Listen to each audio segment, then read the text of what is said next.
Welcome to the interview workshop. My name is Ken Sweeney, and if you want a copy of the presentation, I'll give you my contact information at the end of the presentation. Okay, the 4 P's of interviewing.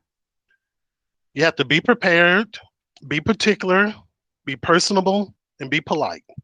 And being prepared means simply you're going to practice your personal messaging and review the position so that you can be prepared to answer the question related to actually performing on the job. And being particular means generate specific employment examples in advance. In other words, make sure that you focus on one position or one industry at a time and have a well-rounded perspective of your strength and your weaknesses. And we'll talk more about that as we proceed. Be personable, humanize the experience, speak the language of the industry or the company that you're applying for, and be genuine in your answers. And most of all, be polite, show good manners, especially if you're doing a face-to-face interview and the first person that you interact with might be the office secretary or office administrative assistant or whomever. You want to make sure that you're polite with everyone that you encounter, because if you're rude and that person reports that back to the people that are interviewing you, chances are you may not get the job offer at the end of the interview. So be prepared, be particular, be personable, and be polite. So here's some tips before the interview. Research the company. Make sure you check out that company's website, understanding what that company produce or what they're known for, or whatever their mission statement or their personal philosophy is.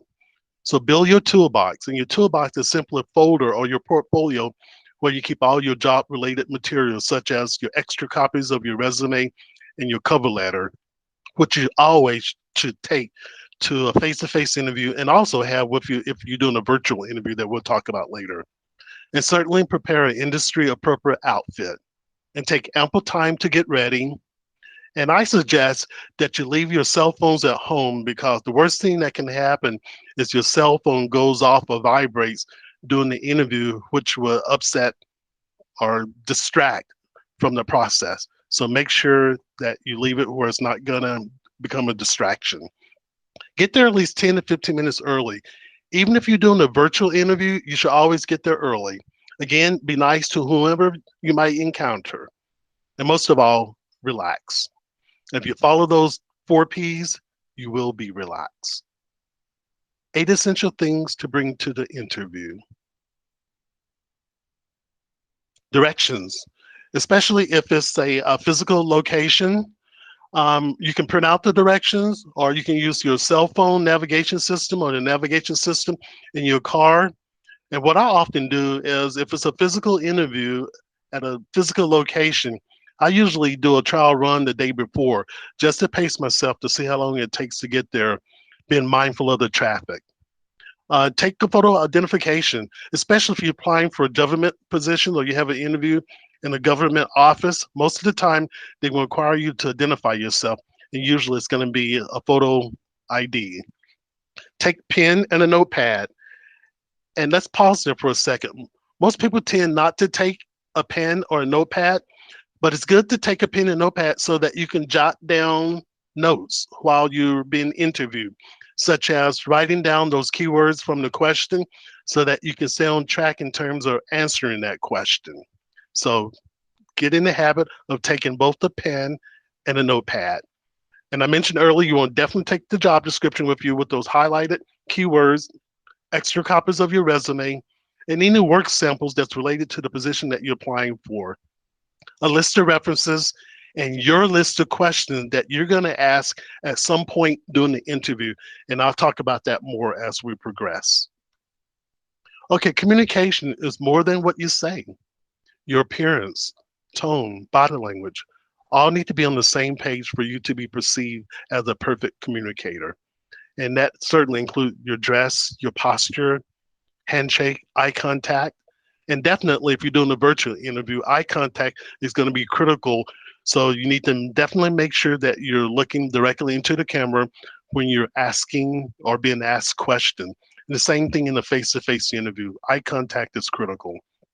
showing that enthusiasm. Again, that would be in your tone of voice, showing confidence and listening to understand so that you can respond appropriately to the interview questions. Okay, here's some interviews don't. Never say anything negative during the interview. Even if they ask you a negative question, keep it positive. Tell the whole story. Don't be a stark contrast to the culture. Make sure that you're going to be a good fit based on your research. Don't assume anything. Don't bring up forbidden topics, even if they ask you something that's a forbidden topic, such as political affiliation, religion. All of those are forbidden topics. Don't leave them hanging. Listen to respond, and certainly you don't want to be a know-it-all. So here's some do's. Mirror their messaging, demonstrate your value, prove that you're going to be a return on the investment. Because on average, a new hire costs the company anywhere from $5,000 to $10,000, and so you want to show that you're worth that investment. Show that you believe what they believe. Fake it until you make it. Be yourself. Again, showing that confidence, excitement, and enthusiasm. So let's talk about the interview styles. Conversational. The interview feels like a layback conversation, but again, like any interview, you should treat it like a professional face-to-face interview, because the goal of this particular interview is to get you relaxed. And generally speaking, when people relax, they tend to say more or share more information than they need to. So you need to be careful, make sure that you're keeping it professional. Other type, and the most common type, is a behavioral interview where they're asking questions based on your past performance. An example of that question might be, tell me how you will deal with an irate customer, or what did your last boss say about you during your last performance review? All of that's based on your past performance. So make sure that you practice answering those type of questions in terms of demonstrating that you are the ideal candidate for that particular position that you are interviewing with. Confrontational, kind of rare. This is to see how you handle stress and pressure. And generally speaking, confrontational interviews happen for people that are first responders, such as police officers, emergency medical technician, even people that are working for a fire department. Again, this is designed to see how you deal with stress and pressure, because definitely you need to be able to handle the stress and pressure when you're dealing with the public. The panel is designed to test your composure, your presentation skills, and whether you're going to fit on the team. And generally, the panel is made up of two or more people, and they can be the people that you're going to be working with, your coworkers, your supervisors, or people from other departments that's associated with that particular company. And so definitely you want to practice your presentation skill and understanding how you're going to fit into that company based on your research. Okay, ways technology is changing the interview. Well, the most common technology that used in interviews is the telephone, and the telephone interview is strictly used to screen you out. So it's a screening out tool, and so usually the telephone interview lasts anywhere from 15 to 20 minutes. Just like the face-to-face interview, you want to treat it like it's very professional, making sure that you're prepared, making sure that you have a pen and paper to take notes, copies of the job description and your resume in case you have to refer to those when they're asking you a particular question. Another common type of interview is webcam to webcam, texting, Google Hangouts, which is what we're using at this moment, Skype, WhatsApp, Facebook, FaceTime, and Twitter. And having said that, if you're not familiar with these technology, you need to become acquainted with that, because that can make or break the chances of you getting that job offer. And the workforce centers throughout the metro region all have access to helping you with dealing with this technology, even the library. So contact your local library or workforce center just to get acquainted with the various technologies that's changing the way interviews are being done today, especially with COVID-19. Make or break interview questions. Tell me about yourself. The goal is to show confidence, enthusiasm, and passion in who you are and what you bring to the table. Topic to discuss: specialization, certification that's related to the position, success in previous position that's related to the job that you're applying for. Again, those soft skills and hard skills and specific reasons that you're there. Stick to 30 seconds or less. Don't discuss personal information. Do not repeat your entire work history. And certainly you don't want to be a know-it-all by saying, what do you want to know? Here's what you want to do. Think about using a catchy opener. The compliment coworkers give me most is, my personal philosophy is, I am known for, when I was 7 years old, I decided, people who know me best say, I have a passion for. And so developing your 30-second commercial, think of your commercial as a brief monologue describing the benefits of buying the product. And that product is you, who you are, what you do, and the benefits you provide. What should you use a 30-second commercial? Certainly, you need to prepare for your interview. Your commercial can help you answer that question. Tell me about yourself. What is your greatest strength? And what can you bring to this position? You can also use it in your cover letter to highlight your background and your key abilities. And also, you can use it while you're out networking. You can use your commercial to introduce yourself and to network with others. Guidelines for creating your 30-second commercial. You want to use concise and clear language that isn't overly detailed. Sell your professional abilities and experience. Emphasize your strengths and link them to the needs of the employer. Use descriptive statements and specific examples of your acquired skills and abilities. State the kind of position you're seeking. Speak clearly and with confidence. Link your knowledge, skills, and experience to the position or to the employer.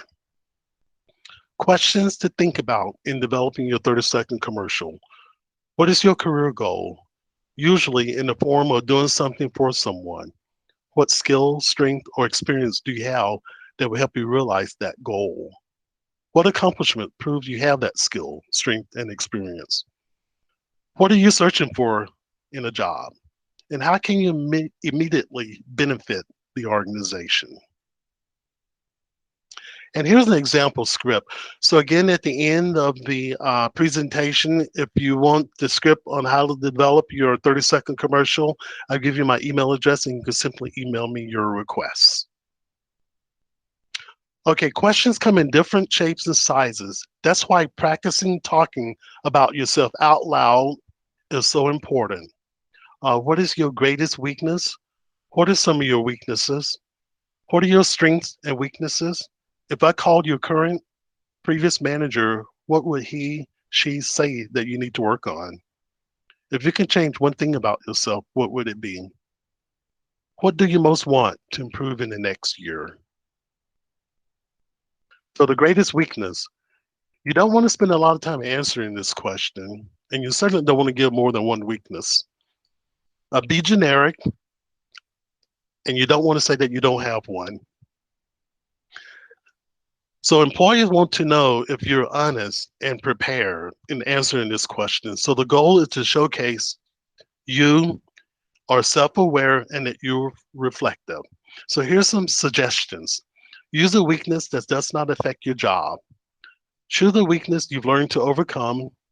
Universalize it, because that's going to be the elephant in the room and you need to be able to address it head on. So here's some examples of how to answer that greatest weakness question. I can be too critical of myself. One solution I have implemented over the last few years is to actively pause and celebrate my achievements.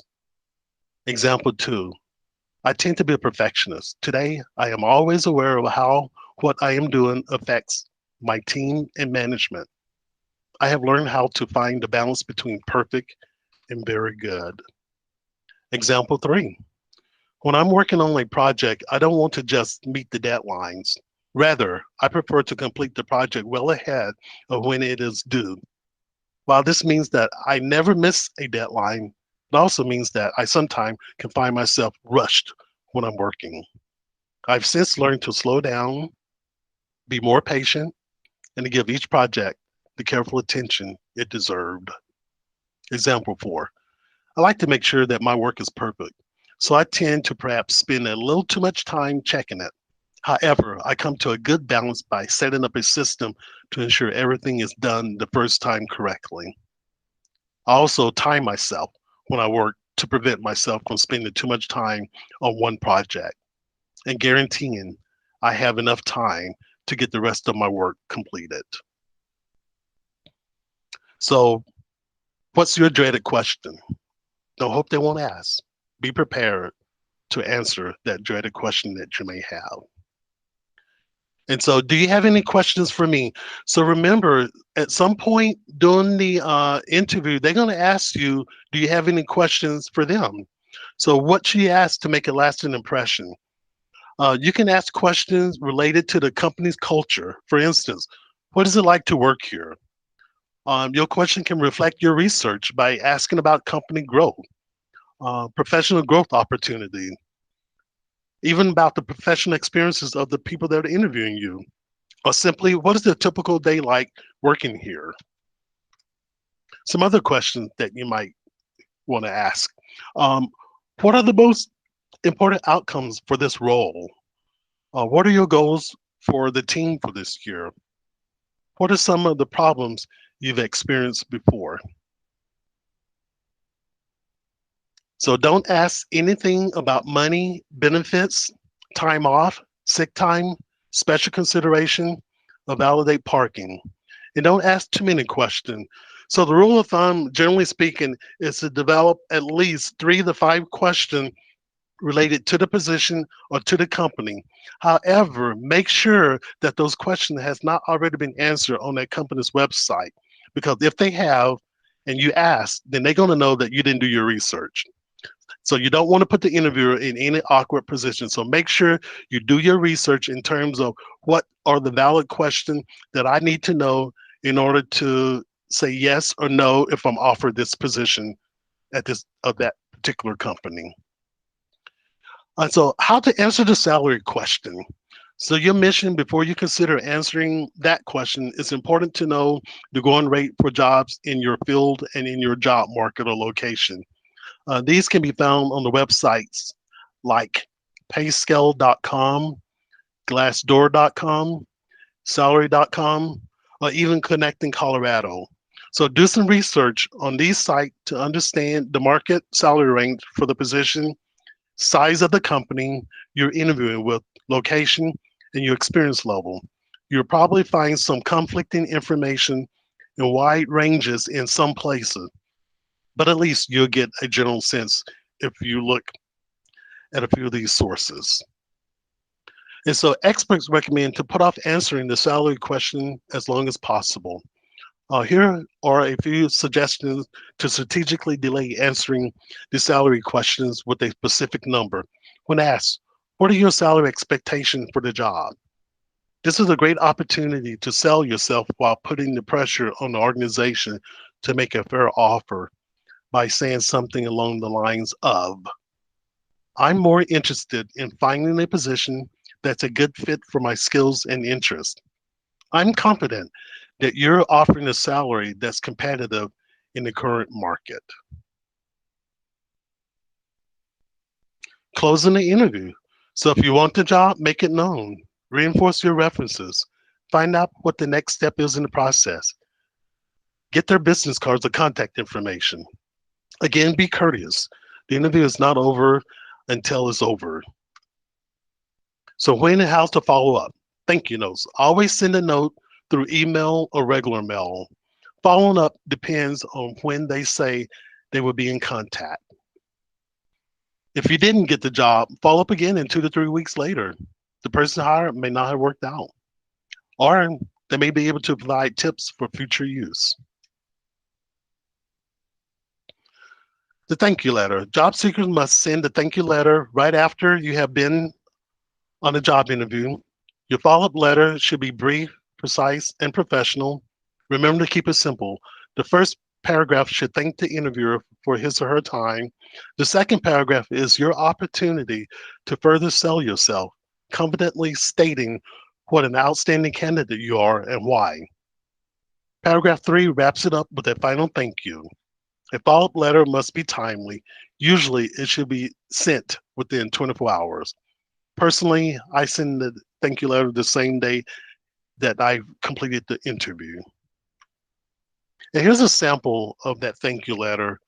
Again, the thank you letter, just like your resume and your cover letter, is going to have the same heading, keeping all your documents similar.